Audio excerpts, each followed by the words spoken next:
नमस्ते लर्नर्स। इस एक्सप्लेनर में सबका बहुत बहुत स्वागत है। क्या मॉल या दुकान में शॉपिंग करते वक्त इंग्लिश बोलने में थोड़ी घबराहट महसूस होती है? बिल्कुल चिंता की बात नहीं है। आज हम मिलकर बहुत ही नेचुरल और कॉन्फिडेंट इंग्लिश बोलना सीखेंगे, एकदम शुरू से, स्टेप बाय स्टेप, और धीरे धीरे प्रैक्टिस करेंगे ताकि कोई भी आसानी से सीख सके। तो चलिए बिना देरी किए शुरू करते हैं। सबसे पहले एक ऐसी गलती देखते हैं जो अक्सर अनजाने में हो जाती है। किसी दुकान में जाकर सीधे कहना गिव मी दिस यानी मुझे ये दो सुनने में थोड़ा सख्त और रोबोटिक लगता है। हम ऐसी गलती नहीं करेंगे। इस डायरेक्ट आदेश से बचना है। इसकी जगह जिनकी इंग्लिश बिल्कुल नेचुरल होती है वो लोग कहते हैं आई एम लुकिंग फॉर, जिसका मतलब है मैं ढूंढ रहा हूं। चलिए इसे बिल्कुल धीरे धीरे बोलने का अभ्यास करते हैं। मेरे साथ बोलें आई एम लुकिंग फॉर। है ना कितना आसान? ये बोलने में बहुत मीठा और पोलाइट लगता है। आज की इस शॉपिंग ट्रिप का सफर इन 5 आसान हिस्सों में पूरा होगा। पहला, एंटरिंग द स्टोर। दूसरा, साइज एंड कलर। तीसरा, प्राइसेस एंड फिटिंग रूम्स। चौथा, रिटर्न्स एंड ऑनलाइन ऑर्डर्स। और आखिर में सबसे जरूरी, द गोल्डन रूल। तो चलिए अपने पहले कदम की ओर बढ़ते हैं। 1. Entering the store, starting the conversation. मान लीजिए हम मॉल में दुकान के अंदर जा रहे हैं। अगर हमें कोई शर्ट खरीदनी हो तो सीधे मांगने की जगह इन पोलाइट सेंटेंसेस का इस्तेमाल किया जा सकता है। हम कह सकते हैं I am looking for a shirt. इसे बिल्कुल आराम से बोलें, I am looking for a shirt. या फिर एक और तरीका है, can I look at some shirts. इसे भी साफ शब्दों में ट्राई करते हैं, can I look at some shirts. इसका आसान सा मतलब है कि मैं कुछ शर्ट्स देखना चाहता हूं। अब जब दुकान के स्टाफ पूछें कि किस तरह की शर्ट चाहिए तो इस खूबसूरत तरीके से जवाब दिया जा सकता है। बस कहना है समथिंग कैजुअल एंड कंफर्टेबल, जिसका सीधा सा मतलब है कुछ हल्का और आरामदायक। एक बार और सुनिए और अभ्यास कीजिए, समथिंग कैजुअल एंड कंफर्टेबल। बहुत बढ़िया। अब अगले हिस्से की तरफ चलते हैं। 2. Size and colour, finding the perfect fit. चलिए देखते हैं कि बिना आदेश दिए अपने पसंदीदा साइज और रंग के बारे में कितनी आसानी से पूछा जा सकता है। अगर मीडियम साइज चाहिए तो पूछना है do you have this in medium size. चलिए आराम से ट्राई करते हैं, do you have this in medium size. Native speakers अक्सर इस बड़े सेंटेंस को और भी छोटा कर देते हैं और सिर्फ कहते हैं इन मीडियम। ये एक बहुत ही काम की टिप है जिसका सभी को अभ्यास करना चाहिए। धीरे से बोलें इन मीडियम। और अगर कपड़ा थोड़ा ढीला चाहिए तो कह सकते हैं I'd prefer a looser fit। यहां इस वर्ड प्रिफर पर ध्यान देना है। प्रिफर का इस्तेमाल करने से सेंटेंस सुनने में बिल्कुल एक प्रो स्पीकर जैसा लगता है। चलिए साथ में ट्राई करते हैं, I would prefer a looser fit। दूसरे रंगों के बारे में पूछने के लिए ये ऑप्शंस बहुत ही स्मार्ट लगते हैं। Is this available in another color? आइए मेरे साथ धीरे धीरे बोलें, Is this available in another color?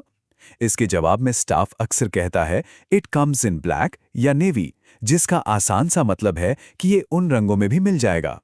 आइए अब देखते हैं तीसरा हिस्सा, 3.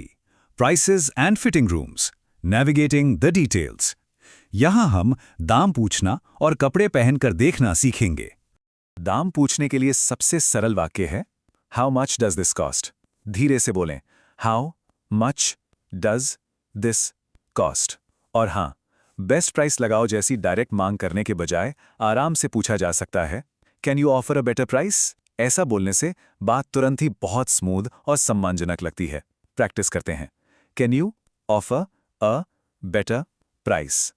फिटिंग रूम में जाने से पहले एक सबसे जरूरी फ्रेज ध्यान में रखना है, Try this on। कपड़े ट्राई करने के लिए पूछना चाहिए Can I try this on? अभ्यास करें, Can I try this on? और उसके बाद Where is the fitting room? आइए साथ बोलें, Where is the fitting room? इसे हमेशा के लिए याद कर लीजिए। हमारा अगला हिस्सा है For, Returns and Online Orders, Solving Problems Politely। कभी कभी खरीदी हुई चीजें ठीक नहीं होती, तो चलिए सीखते हैं कि बिना घबराए रिटर्न्स और ऑनलाइन ऑर्डर्स के बारे में आराम से कैसे बात की जाए। अगर कोई सामान वापस करना हो तो बिल्कुल सरल शब्दों में कहना है I'd like to return this। धीरे धीरे बोलें, I would like to return this. और अगर कारण पूछा जाए तो ये समझाना कि वो ठीक से फिट नहीं हुआ एक बिल्कुल परफेक्ट जवाब है। कह सकते हैं इट डिडंट फिट प्रॉपर्ली। एक बार और आराम से, इट डिडंट फिट प्रॉपर्ली। अपने पैसे वापस लेने के लिए रिफंड शब्द का सबसे ज्यादा इस्तेमाल होता है। बस पूछना है, can I get a refund? चलिए सब मिलकर इस शब्द को बिल्कुल धीरे और साफ रूप से बोलने का अभ्यास करते हैं।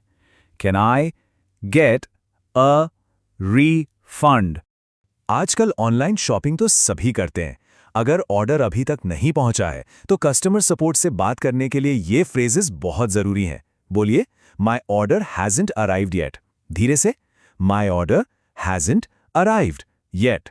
और ट्रैकिंग डिटेल्स के लिए, I need the tracking details. आइए साथ बोलें, I need the tracking details. इससे आसानी से पता लग जाएगा कि सामान कहाँ है। और जब सामान घर पहुंचने वाला होता है तो सपोर्ट की तरफ से अक्सर ये सुनने को मिलता है, वो कहेंगे your package is out for delivery या फिर your order is on the way. आइए इसको बोलें, your order is on the way. On the way का सीधा सा मतलब है कि सामान रास्ते में है। और अब हम आते हैं इस एक्सप्लेनर के आखिरी और सबसे खास हिस्से पर। 5. The golden rule, bringing it all together. यहां पूरी बातचीत का एक छोटा सा अभ्यास होगा। ध्यान देने वाली बात यह है कि ये सारे अलग अलग फ्रेजेस कितनी खूबसूरती से जुड़कर एक पूरी कॉन्वर्सेशन बन जाते हैं। पहले स्टेप में स्नीकर्स की ढूंढ, तीसरे में साइज पूछना और चौथे में उन्हें पहनकर देखना। है ना ये बिल्कुल आसान और हाईली प्रैक्टिकल तरीका? तो यहाँ याद रखने वाली सबसे ज़रूरी बात यह है कि जो लोग इंग्लिश बहुत आसानी से बोलते हैं उनकी शॉपिंग कॉन्वर्सेशंस हमेशा पोलाइट, शॉर्ट और नेचुरल होती हैं। वो कभी भी डायरेक्ट गुस्से में आदेश नहीं देते। ये हमारा गोल्डन रूल है जिसे हमेशा के लिए याद रखना चाहिए। अब हम सब पूरे आत्मविश्वास के साथ इन बातों को अपने आप से कहेंगे। I can shop confidently in English. एक बार और आराम से बोलें, आई कैन शॉप कॉन्फिडेंटली। और दूसरा, I sound natural while speaking English. अपने अंदर ये भरोसा जगाना ही नई भाषा सीखने का पहला और सबसे बड़ा कदम है। हम सब एकदम बढ़िया इंग्लिश बोल सकते हैं। अब अगली बार मॉल जाने पर इन नए फ्रेजेस की खूब प्रैक्टिस करनी है।